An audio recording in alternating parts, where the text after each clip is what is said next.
Mr. Speaker, I can recall when I started my presentation, I raised, on the point of order, Mr. Speaker, Section 6, the oath, I raised it with you at the start of my presentation. And according to the standing order, Mr. Speaker, which states, Section 6.1, except for the purpose of electing the Speaker and Deputy Speaker, after a general election, no member of the House shall take part in the proceedings thereof until he has made and subscribed the oath of allegiance in the form set out in Appendix 4 of these standing orders, provided that any person authorized by law to make an affirmation instead of taking an oath may make and subscribe the affirmation in the form set out in Appendix 5 of these standing orders.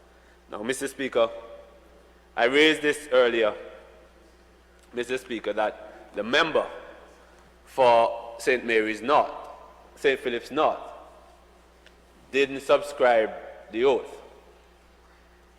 While you said to us, Mr. Speaker, that he didn't subscribe in this Honorable House during the sitting. I don't know where he did it. So we went further, Mr. Speaker, to look into this matter. The member, when we checked the register, the member subscribed as Deputy Speaker. But, Mr. Speaker, he never subscribed as an ordinary member, Mr. Speaker. And if we cannot participate in any proceedings, the member is still the member-elect from St. Philip's North. Because the procedure, Mr. Speaker, did not follow through, Mr. Speaker. So, in my view, and from great consultation, Mr. Speaker, from senior lawyers, QC, cases, Mr. Speaker, we may not be doing things according to what it should be. And you said, Mr. Speaker, that you would have investigated the matter and get back to us. Well, I haven't investigated the matter. Mr. Honorable AG, will you reply to this, please? I don't even think it's worthwhile my so doing so. It is so pellucid. The English language is particularly clear. The Deputy Speaker must be a member of the House, but he must not be a minister of government. How then can any reasonable, rational thinking human being who completed the secondary school level don't understand the English language? It is an absolute disgrace. Mr. Speaker, I took time out at the beginning to indicate. When you, Mr. Speaker, were elected, the clerk took you to the podium. You actually swore and you signed. The understanding orders made provision for the election of a deputy speaker. Now, who is that deputy speaker? He must be a member of the House, but not a minister of government. So what happened? He was elected. He came to the podium, he swore, and he signed the document. Just to show you how illogical and nonsensical is that request. Is he saying that that member must sign twice? Where in the rule does it say? He did, my friend. Just I think you had made, Mr. Speaker? Honorable Attorney General, he's correct when he said, I said I'd research it, but subsequent to that, you rose and you made these very points. Yes. At that time. Right? So what I'm not understanding, why, you saying he has to sign what, twice? Twice. Why? He has to sign as a member, Mr. But he, I could not be deputy by any subscriber, because I was a member part. but isn't there detail? Here again, my friend. You can have a Speaker of the House who does not have to be a member of the House. He satisfies the criteria all the criterion, and he was elected. Then you have a deputy speaker who must be a member of the House, but not a minister of government. Who was that person? My friend from St. Philip's North, Donald Bobby Nierwood. He was elected, but he could not serve as deputy speaker except unless he took the oath to be a member of this House. And he did so. He did, my friend. Subscribe. Madam Clerk, could you please... Mr. Speaker, through you, Mr. Speaker, Madam Clerk did advise her.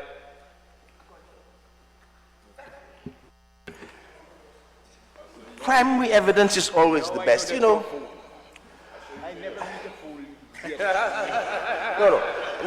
No, he didn't mean that. He didn't mean that. I apologize for him. I didn't mean that. Mr. Speaker. Why is this an issue? Mr. Speaker. He already won the election like you. Mr. Speaker. I have been fortunate, Mr. Speaker, to have been called to the bar, the English Bar of Wales and Scotland, in June of 1980. I was called to the bar, the Antiguan Bar, on the 12th of January 1981. And I've been called to several other bars in the OECS. It's the first time I'm hearing such a ludicrous, illogical, and disgusting interpretation. So what are you saying?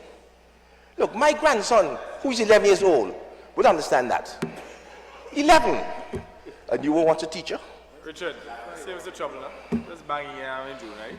Oh, Mr. Speaker, the rule says, Mr. Speaker, the best...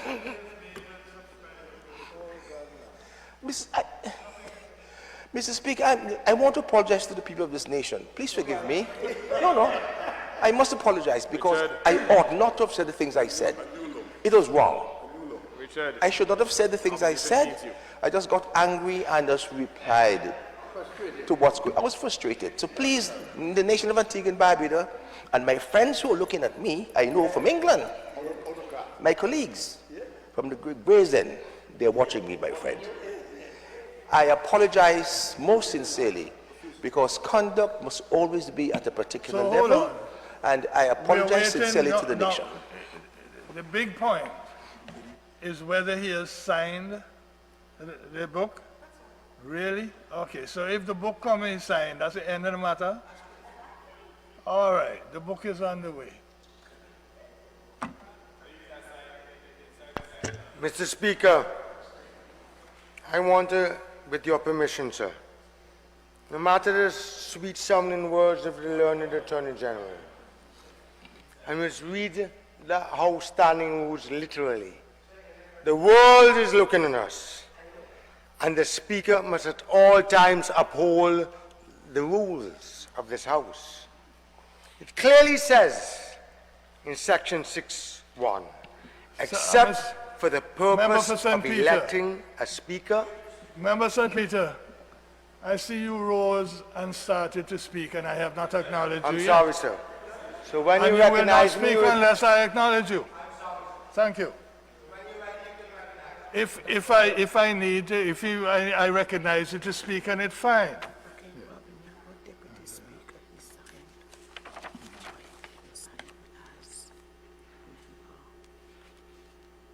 For St. Philip's.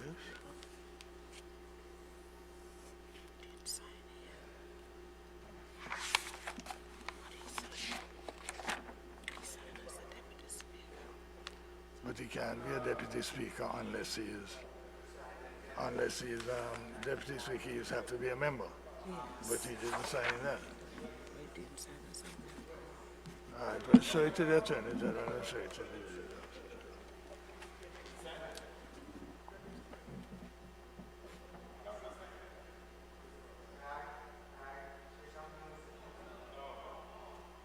can I say something? Why not?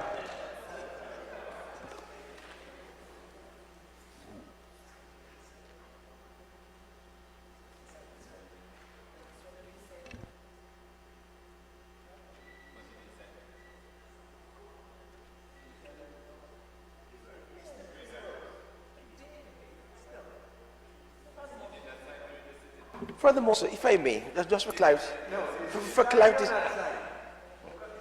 show the client, sir.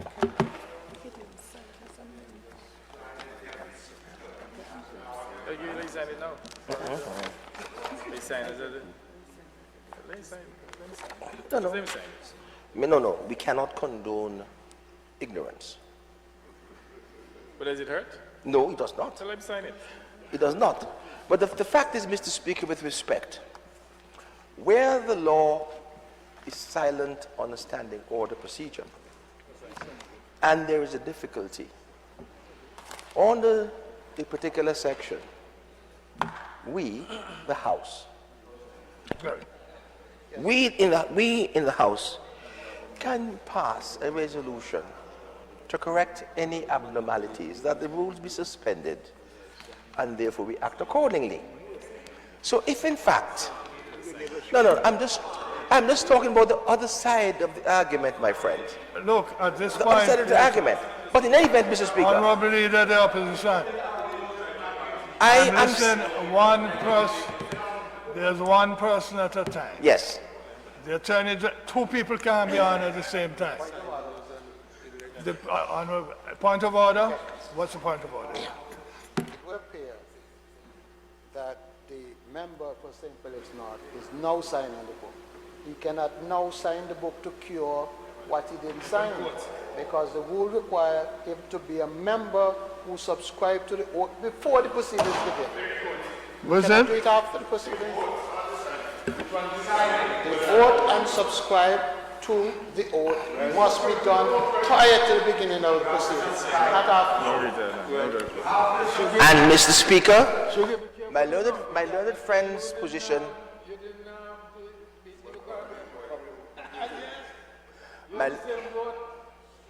my learned friend's position is quite correct.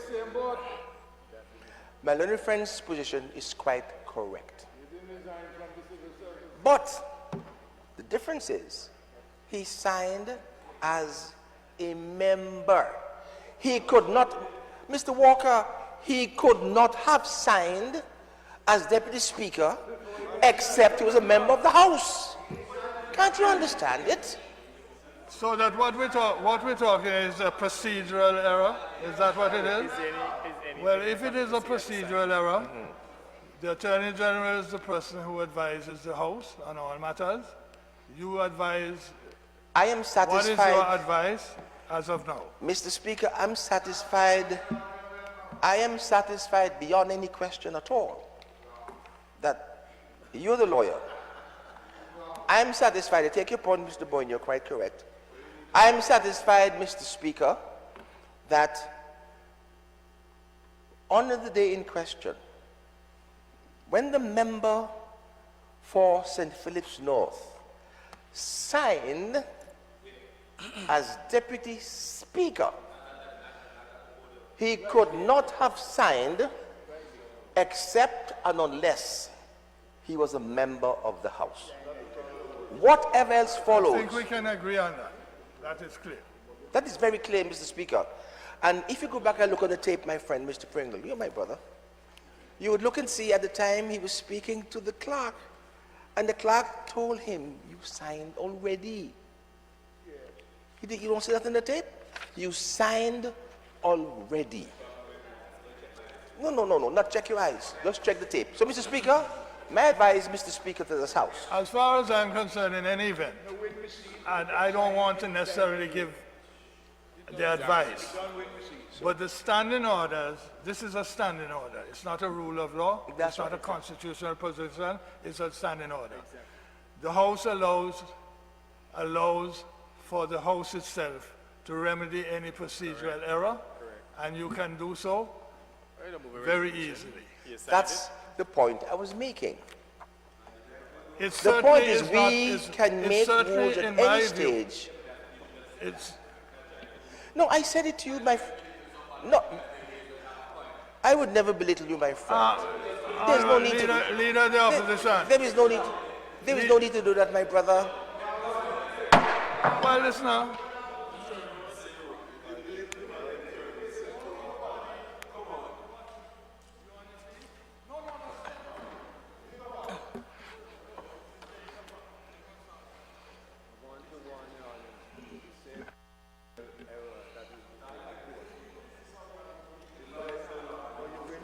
42-1. The requirement the constitution to sign that. There was nothing here at all. 42-1. And that's how it is. The No member, St. Mary's House.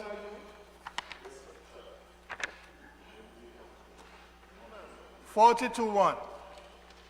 No member shall interrupt another member except A, by rising to a point of order, when the member speaking shall resume his seat, and the member interrupting shall simply direct attention to the point which he desires to bring to notice, and submit it to the Speaker or Chairman for decision.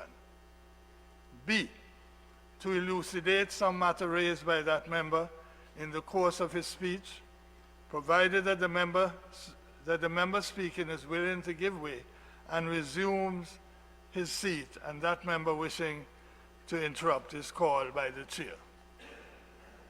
You raised a point of order. The Attorney General has answered it.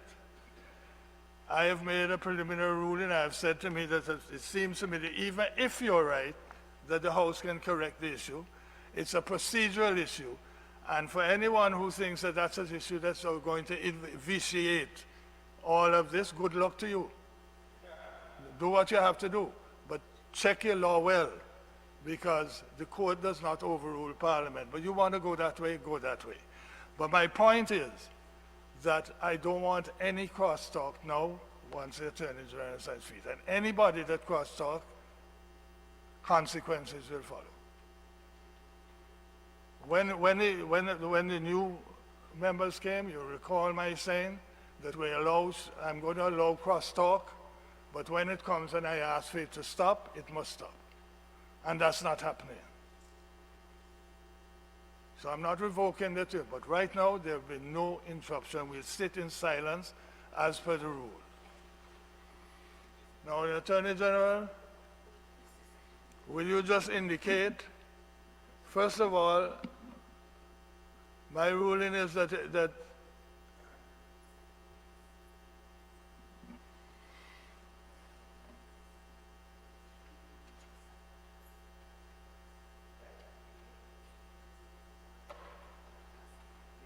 Thank you very much, Madam Clerk.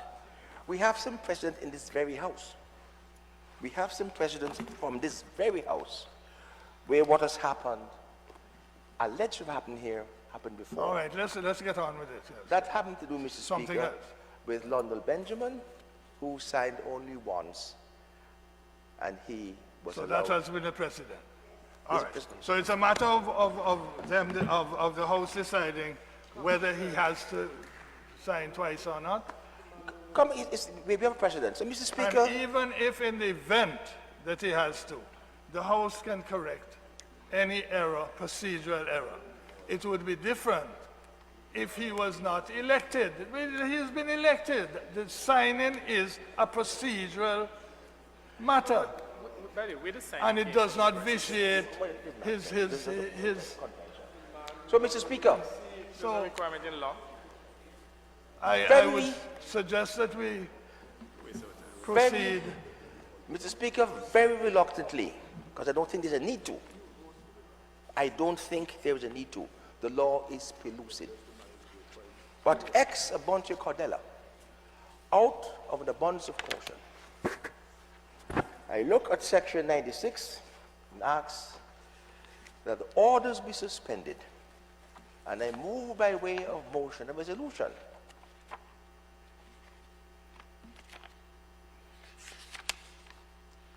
Just one moment. I know the standing order. Yes. I like to have it before me, even if I know it. 96, right? Yes, Mr. Speaker. Yes. Now, I Proceed. move by way of motion that the signing of the member for St. Philip's North as Deputy Speaker, having satisfied the Parliament that he was an elected member, that be deemed to be sufficient to empower him to take part in any proceedings of this House. Having signed the document having won his seat and a member of the House, that it be deemed that the signing of that document be accepted in these proceedings. And I also make reference to the precedent set in the matter of London Benjamin, who actually did the very same thing some years ago, Mr. Speaker. Mr. Speaker, I second the motion.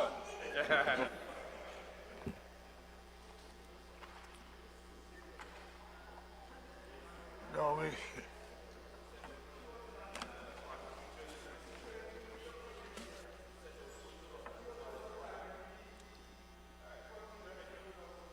Honourable members of St. Mary's North.